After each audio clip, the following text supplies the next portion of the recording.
Hello and welcome to Exploring Global Problems, a podcast where we talk to academics from Swansea University whose groundbreaking research is tackling global challenges, from health innovation to sustainable futures and the environment, from digital technologies to clean energy. My name is Sam Blaxland, and today I'm joined by Dr Luca Trenta, Associate Professor in International Relations here at Swansea. Luca's research explores state-sponsored assassinations in international politics and the US government's use of assassination against foreign officials. Luca, welcome to the podcast. Thank you. The Cold War, modern US assassinations, drones, executive bans. It's a wide range of topics, isn't it? It is. It is quite wide-ranging. I mean, how do you deal with researching such a big field? I try to narrow it down a bit. First of all, I could look at every possible assassination, but in my work, I try to focus on foreign officials. This is already an effort to sort of narrow it down. We don't look at assassination of anyone, but only someone who is an official or a representative of a foreign government, which is something the United States did quite a lot, especially in the early Cold War, and probably all the way up to the 1970s.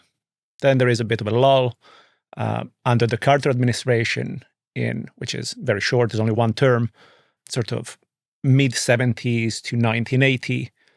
And then as I try to demonstrate in my work, it actually picks up again and never leaves until we have, of course, 9/11 and really a explosion of this type of practice.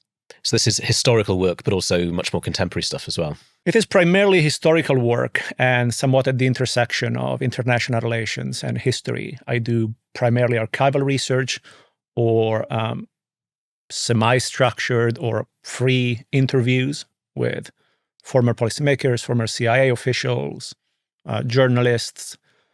But I also try to have a sort of theoretical framework to understand this. And my theoretical framework is to consider a prohibition on assassination that was first established in the mid-1970s as what we call a norm, and look at how this norm has been understood, interpreted, contested, and I argue over time sort of eroded in its power to constrain US behavior, basically. I'm a historian. I do archival work. I do interviews as well. And I know that sometimes what you find in an archive or what people are willing to tell you is the stuff that wants to be found or people want to tell you. And obviously what you're working on, especially with the assassination stuff, is, I mean, it's quite secretive. It's shady. It's a bit murky, isn't it? I mean, that must pose challenges from the outset. Yes, archival research is very often frustrating, because even in those occasions in which you think there is a document right there, then the document is completely blacked out, or the CIA would not release that particular paragraph you would be particularly interested in. So, of course, our archives are limited. And to be honest, looking at the United States,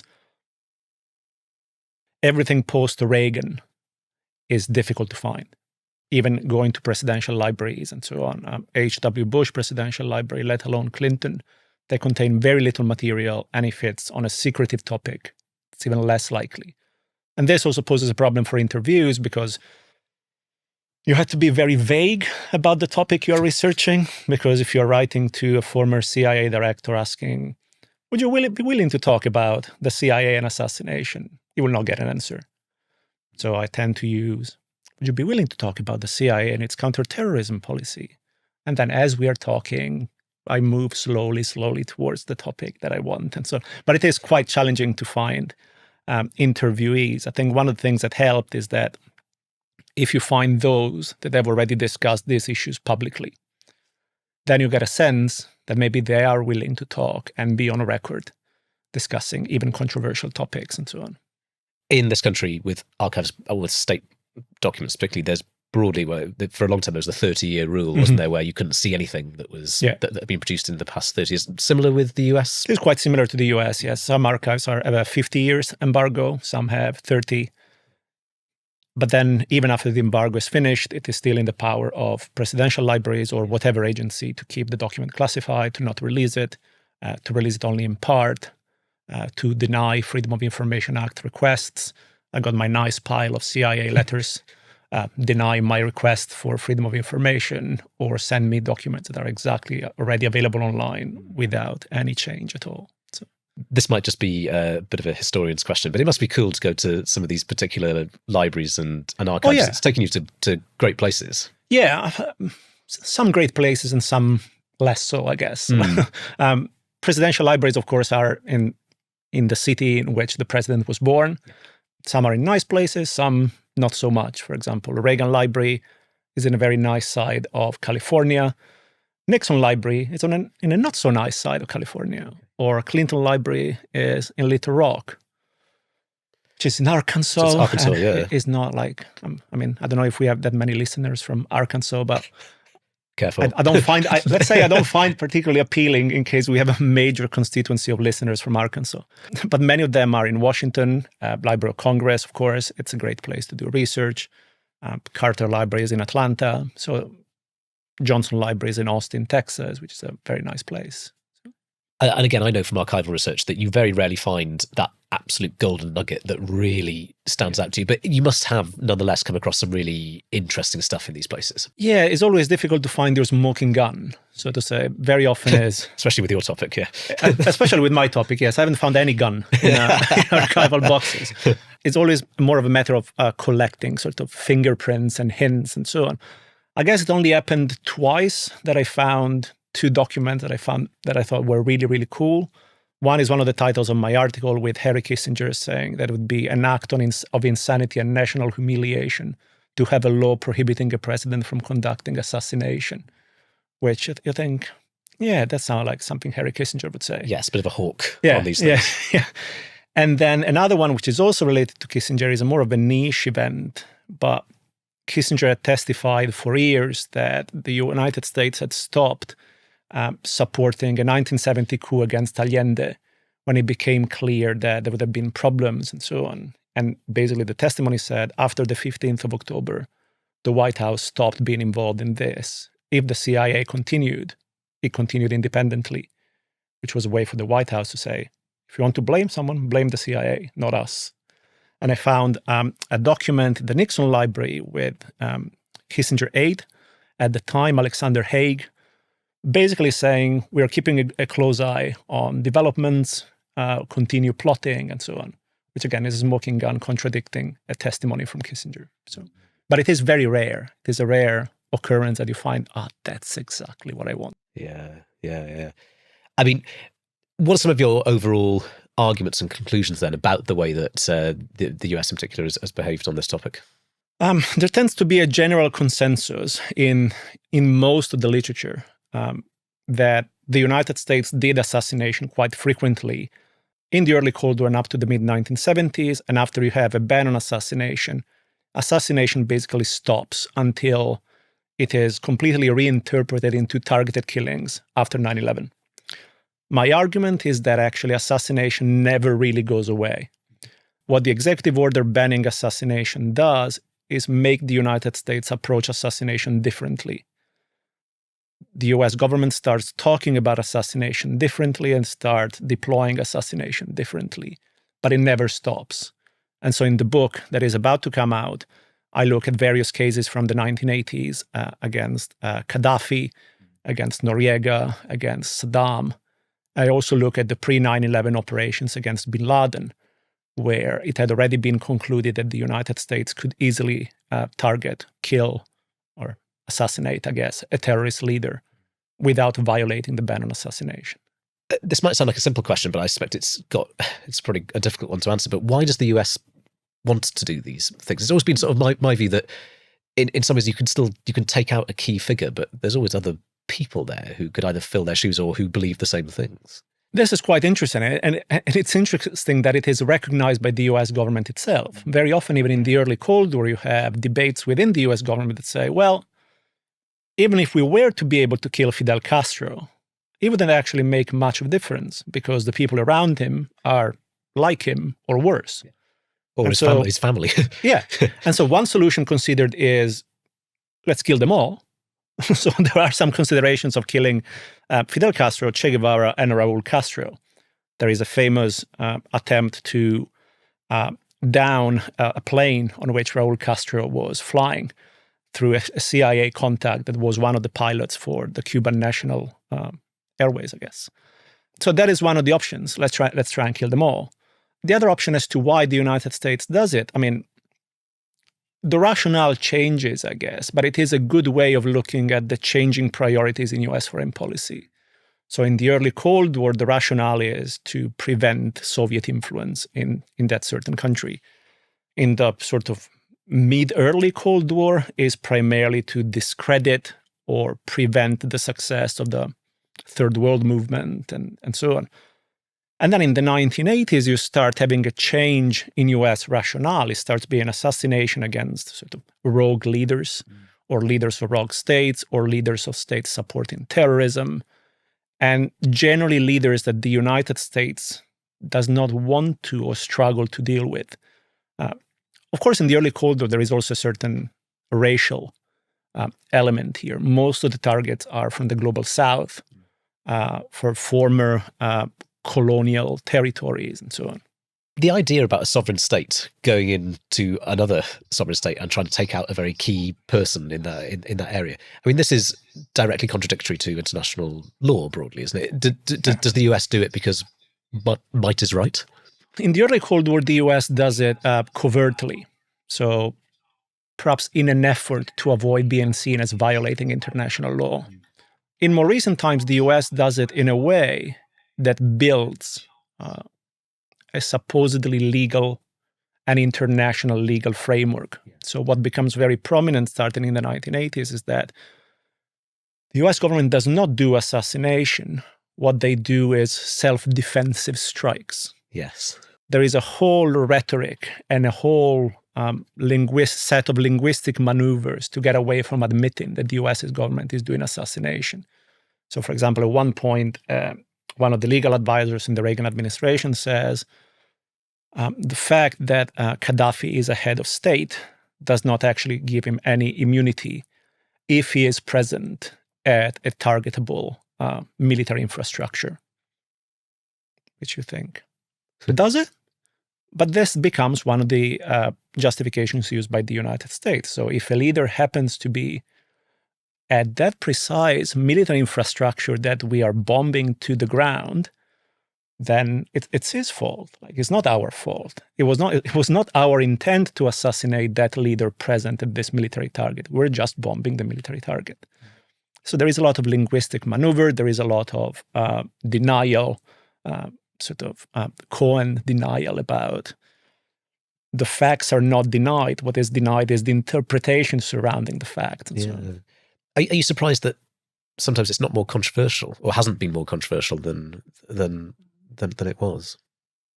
I think it has been fairly controversial, especially outside the United States. I think inside the United States, I found quite surprising that, for example, at times it was Congress trying to push whatever administration was in power to do more. Generally, we understand Congress as a sort of restraining force on intelligence activities, on the presidency, and so on. But in many examples, it was actually Congress pushing the administration to do more for partisan reasons, but still the end goal was asking for more aggressive policies against Noriega, against Saddam.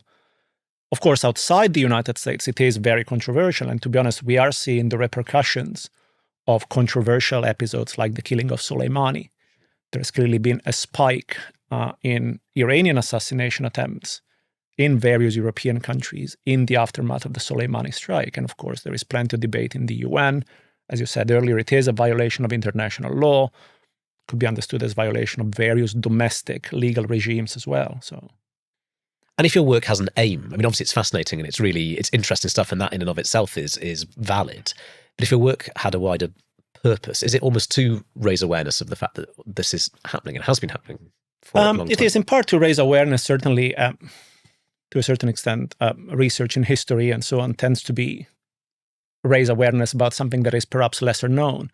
But I think there is a lot of tendency, especially in more recent times, to have works that are being published or think tanks coming out with pieces about how assassination used to be a thing of the past, but now there are all these rogue and crucially non-Western actors engaging in assassination.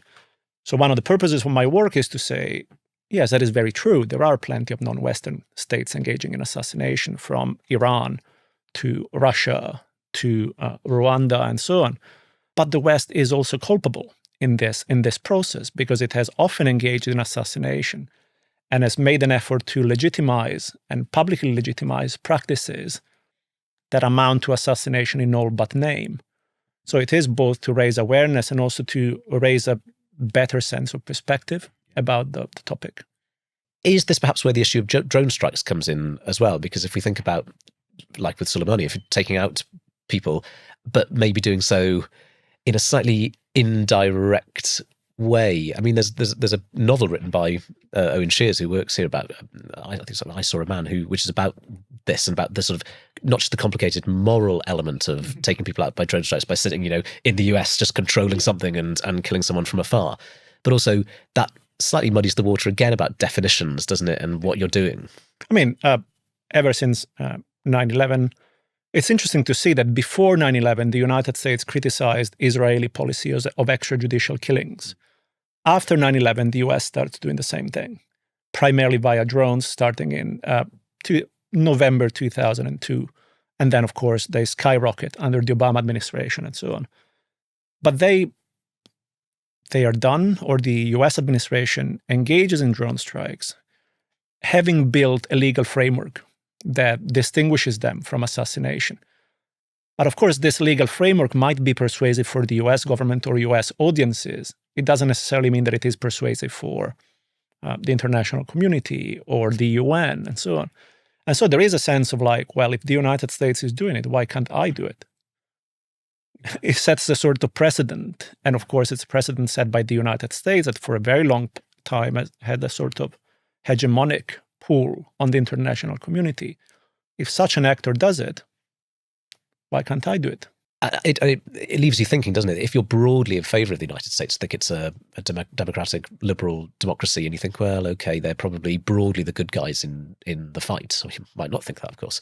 But it does legitimise almost, doesn't it, anyone to do it. And then if much less savoury states are doing it, then they can say, well, you set the precedent. Yeah, or adopt similar justifications and so on. And in my work, I've actually tracked how the US interpretation of self-defense, which is very, very broad, has started to be adopted by plenty of other countries. Yeah.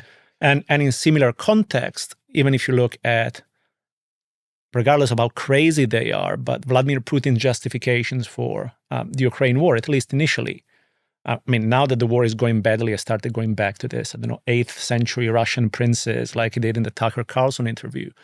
But initially, it was the language used by the United States, in Kosovo, for example, which was outside of the UN system. And it was using the same language, humanitarian intervention, protecting people, and so on. So there is a precedent-setting problem here. And we have seen other countries starting to use drones for assassination. Yeah. As well as non-state groups, ISIS, narco-terrorists. And so. It clearly, well, to me anyway, raises wider questions about the availability or the lack of, I suppose, of pan-national or international bodies that I guess, for want of a better word, police this or watch this. I guess you've got like the United Nations and things like that. Yes, I guess. And the United Nations has very often complained about extrajudicial killings. There have been plenty of reports over the years from special rapporteurs at the United Nations. Is all they can do complain, though?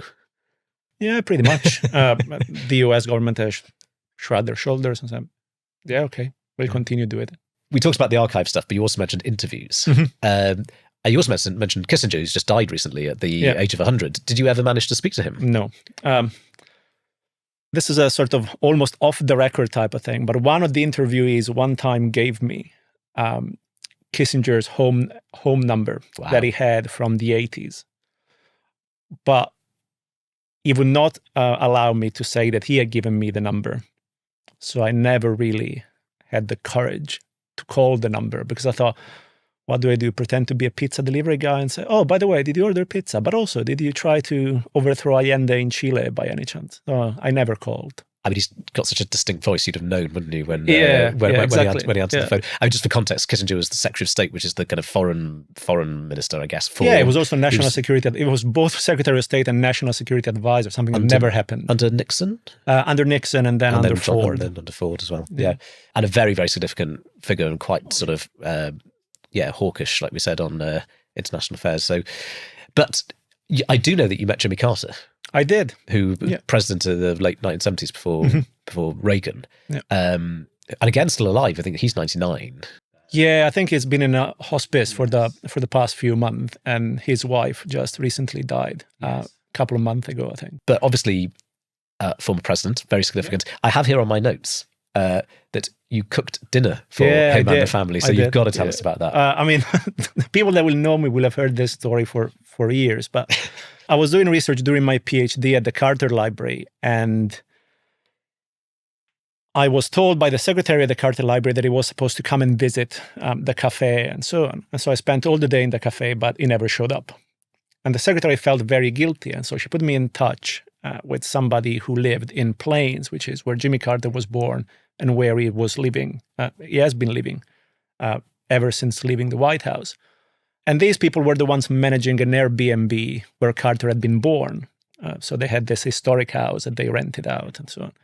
And so they invited me over once, and until I think last year, Jimmy Carter had been teaching Sunday school in the local church. And every tourist can go and take a picture with the Carters and so on. And so I did. And then the following week, the same person invited me back and said, but if you come back next time, you'll need to cook for us. And I never thought that. I thought us, like the family, whoever was in the Airbnb and so on. And so I was fairly relaxed on the way there and so on. And we're like 10 miles out of Plains, and she says, oh, by the way, the dinner is for 35. The Carters are coming, the Secret Service is coming. Have you decided what to make? And that threw me completely off. What had you decided to make? I mean, that's my terrible choice, because I ended up settling for a carbonara and Italian and a tiramisu for dessert. The problem with this was that both dishes are based on raw eggs. So I had this dread of the Secret Service knocking on my door at one point and saying the president is sick because the eggs were not okay. And so, but it was fine. The cute thing I thought was that Rosalind Carter never had a tiramisu before.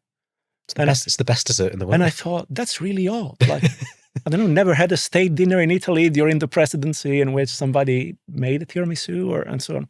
But they enjoyed it. And then we had sort of 10 minutes for me to ask him a couple of questions. And since it was only 10 minutes, I kept them as broad as possible just to let him talk, because I thought, when is it ever going to happen? Indeed. And in fact, it has never happened since. So I peaked in my PhD, I guess, in terms of academic career, and then it's been downhill from there. Was it useful? No. Was it amazing? Yes. Like, it's very rare to meet. I met a presidential candidate, and I spoke to vice president. I met Bob Dole, who had been the Republican presidential candidate. I spoke to Mondale, who was Carter's vice president and then candidate against Reagan, I think Reagan or Bush, I can't remember. But when does it ever happen that you meet a U.S. president? Except from a distance. I guess Bill Clinton visited a few months ago the university here, but I never had the chance to ask him, did you try to kill bin Laden? Whereas I had the opportunity to ask Carter at the time how he saw the Iranian Revolution and so on, which was the topic of my PhD. Yeah. People tend to say he's very nice. Is absolutely amazing. You would not think he's a US president. He's incredibly humble. Maybe that's why he was a one-term president. Not cutthroat enough. Probably. I mean, it was very cutthroat in the White House. And I think it's about time, and literature is coming out, that he was also very effective in several areas. I think there were, of course, crises going on during his time, and people remember a lot of the crises, but not much of issues that were put in place under Carter that were very effective later on in, for example, ending the Cold War and so on. But on a one-to-one perspective, I was incredibly freaked out because I was like a PhD student meeting Jimmy Carter. But it was super nice, and Rosalind was even nicer. So. Wonderful. I interviewed one of Margaret Thatcher's most senior ministers for my PhD, and he fell asleep during the process. So you didn't have that with Carter? No. How old was he at the time? This was 2011. Okay. So it must have been early 80s. Yeah. Doing this kind of research, Luca, obviously must come with an element of risks, because you are looking at some quite, like I said at the beginning, quite murky episodes that some people might not want you to find out about. Do you ever have that sense that there is risk involved? It's funny you say that, because it's something I've been considering in the past few weeks. After I tweeted the cover of my upcoming book, which is called The President Kill List, I said it's blood splatter on the cover. Somebody tweeted something along the lines of, this guy can publish a book on the US called The President Kill List. You'll never be able to publish such a book if you were looking at, I don't know, whatever other country. I think he mentioned Turkey because it was Turkish and so on. And I thought that's a really good point. And then more recently, I've been doing more and more research on sort of state-sponsored assassinations conducted by other states. And so this has started to cross my mind in a sense that, okay, the worst that can happen to me if I look at the United States is that, I don't know, I get put on the interest list by the TSA when I fly to the US and my bag gets searched. And as it is searched regularly when I travel to Washington. If I start looking at, I don't know, Rwanda, Iran, all of a sudden the risks might become higher. They haven't so far. And I take this as sort of, I don't know, I'm assuming the Iranian Secret Service has more important things to do that follow what I write on. No strategically placed like banana skins on your doorstep or anything like that. I mean, if it's a banana skin, I'm quite happy. If it is some cyber surveillance but we see. I mean, I was interviewing actually for my podcast an author that has been writing on Rwanda, and her life has been made miserable after she published the book on the Rwandan extraterritorial repression and assassination. Her life has been made miserable. In what way? Death threats, surveillance, very odd participation at her events, cancelling of events, and so on. I've been writing primarily on the United States, and I think it's a safe space, but it is something that I will have to consider if I transition to a more broader approach. Does it put you off? Not particularly. I guess there are also other considerations that come into play, because, for example, if I were to look at other states, there would still be plenty of methodological challenges. There would be no archives, for example, or there would be even less people to interview and so on. So I think I will tend to primarily do research on those countries based on secondary sources or what has already been published or investigations that have already happened by other governments. I'm not in the position, even for the United States work, to be sort of an investigative journalist. I don't go out and dig stuff that nobody's ever talked about. I might give more prominence to something that wasn't particularly talked about. But we'll see how it develops. And the book, The President's Kill List, is out this year? It's out in May, with Edinburgh University Press. Before coming in, I was just checking the index for the final. Oh, that's always a hard job. But it has the potential to make a splash, doesn't it? Because I guess in academic terms, for want of a better phrase, it's quite a sexy topic. It is quite a sexy topic. I mean, the price at the moment for the hardcover edition is extortionate. But it will come out in paperback in a year for around £20, which I think is reasonable. Hey, for an academic book, that's good. Yeah, exactly. Yeah. Well, it's been great chatting about it, Luca. Like I say, it's a cool topic, and I've learned a lot just from reading about it. So thank you. Cool. Thank you so much for having me. If you want to find out more about Luca's research, you can visit his staff profile page on Swansea University's website. To find out more about this podcast and Swansea University's research, visit swansea.ac.uk/research. That's all from us today. Thanks for listening, and thank you again to my guest, Dr Luca Trenta. Thank you. If you've enjoyed this episode, please follow us. I'm Sam Blaxland, and that was Exploring Global Problems from Swansea University.